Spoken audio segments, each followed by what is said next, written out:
अगर आप एक नॉर्मल ट्रेडर भी है ना, तब भी आप 40 से 50 हजार रुपए केवल और केवल ब्रोकरेज से बचा सकते हैं। और ये धीरे धीरे इस तरह से कटता है कि आपको पता भी नहीं चलता। और ये सब कुछ मैं आपको प्रूफ के साथ दिखाने जा रहा हूँ। वैसे हम करते क्या है, हम किसी भी ब्रोकरेज में अपना अकाउंट ओपन कर लेते हैं, किसी और का देखकर या फिर कहीं ऐड वगैरह देख लिया।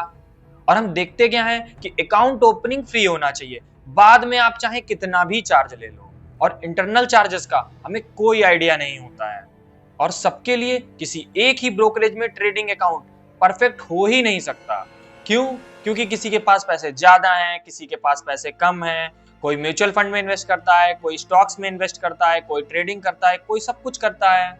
चाहे आप एक बिगिनर हो या फिर एक्सपर्ट, इस वीडियो में आपका सारा कंफ्यूजन क्लियर होने वाला है।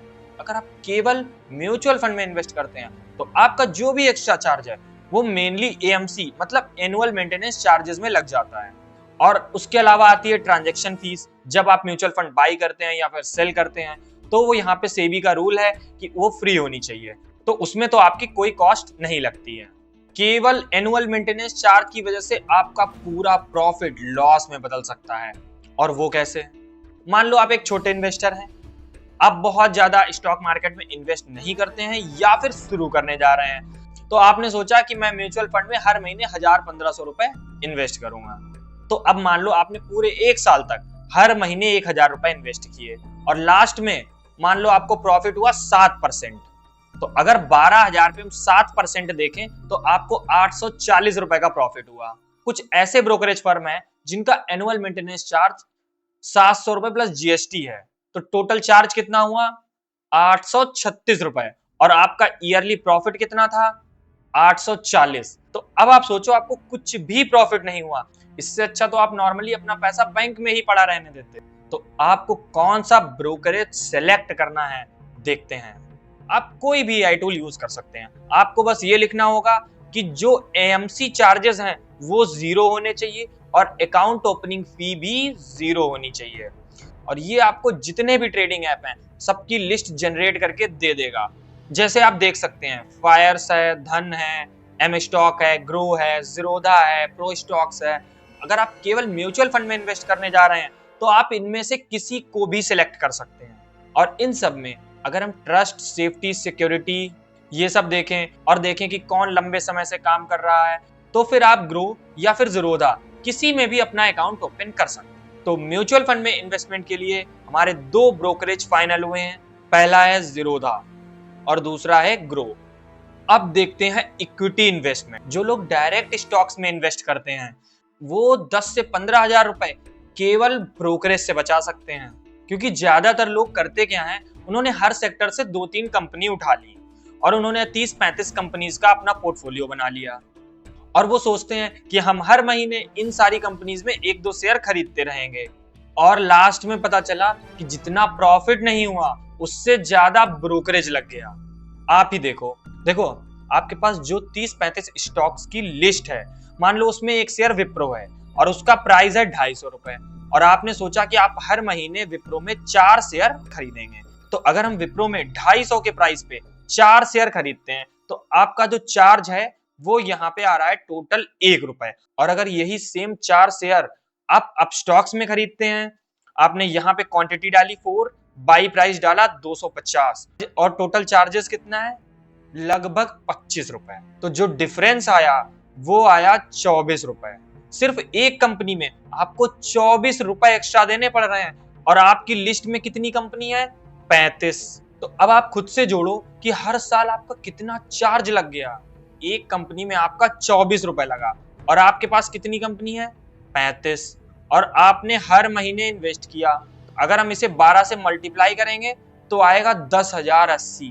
अब आपको करना क्या है, एआई टूल में आके आपको बस ये लिखना है जिसका एनुअल मेंटेनेंस चार्ज भी 0 हो और इक्विटी डिलीवरी में जो ब्रोकरेज है वो भी 0 हो। तो आप देख सकते हैं यहाँ पे इसने mStock, Dhan, ProStocks, Fyers, Zerodha, Flattrade, आप इनमें से किसी में भी अकाउंट ओपन कर सकते हैं। वैसे अगर हम सिक्योरिटी की बात करें तो जितने भी ब्रोकरेज हैं ये सब से भी रजिस्टर्ड होते हैं।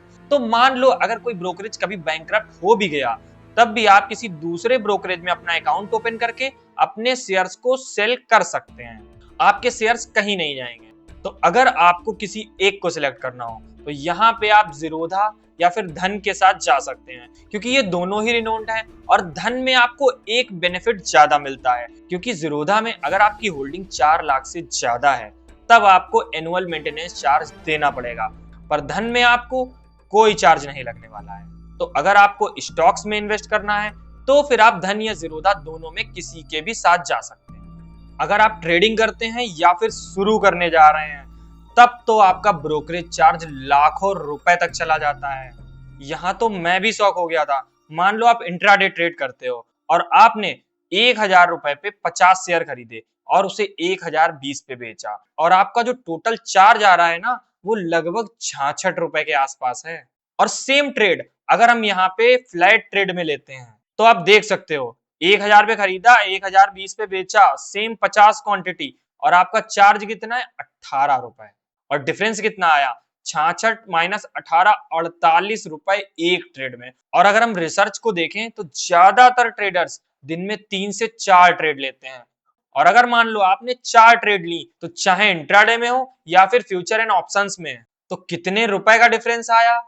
एक ट्रेड में आया 48। आपने अगर 4 ट्रेड ली तो आपका आया 192 रुपए। और मार्केट कितने दिन चलती है मंथ में? 22 दिन। तो हमने यहाँ पे इसको 22 से मल्टीप्लाई किया। और अगर हम पूरे साल का देखें तो आया आपका 50,688 रुपए। आपने केवल ब्रोकरेज में 50,000 रुपए से ज्यादा खर्च कर दिए। और बहुत सारे ट्रेडर्स ना इतना प्रॉफिट नहीं कर पाते हैं। तो अब हम करें क्या? बस परप्लेक्सिटी में आकर यहाँ पे लिख दो कि जहां पे इंट्राडे और फ्यूचर एंड ऑप्शंस दोनों जीरो हो। और आप देख सकते हैं यहाँ पे फ्लैट ट्रेड, नेवी और कोटक सिक्योरिटीज, यहाँ पे केवल 3 ब्रोकरेज हैं। और कोटक में भी आपको यहाँ पे कुछ स्पेशल सब्सक्रिप्शन लेना पड़ता है, तो ये भी फ्री नहीं है। तो आपके बचे केवल 2, फ्लैट ट्रेड या फिर नेविया। आप इन दोनों में किसी में भी अकाउंट ओपन कर सकते हैं। और अब एक बहुत बड़ा क्वेश्चन आता है कि भाई हम तो सब कुछ करते हैं, स्टॉक्स में भी करते हैं, म्यूचुअल फंड में भी करते हैं, ट्रेडिंग भी करते हैं, तो हम क्या करें? तो सब में क्या अलग अलग अकाउंट ओपन करें? नहीं, आप इन्वेस्टमेंट के लिए यहाँ पे धन या जीरोधा दोनों में किसी एक में अपना अकाउंट ओपन कर सकते हैं। और ट्रेडिंग के लिए आप फ्लैट ट्रेड या फिर नेविया के साथ जा सकते हैं। आई होप कि आपके सारे कंफ्यूजन क्लियर हो गए होंगे। अगर वीडियो आपको अच्छी लगी हो तो वीडियो को लाइक करें और चैनल को सब्सक्राइब करें।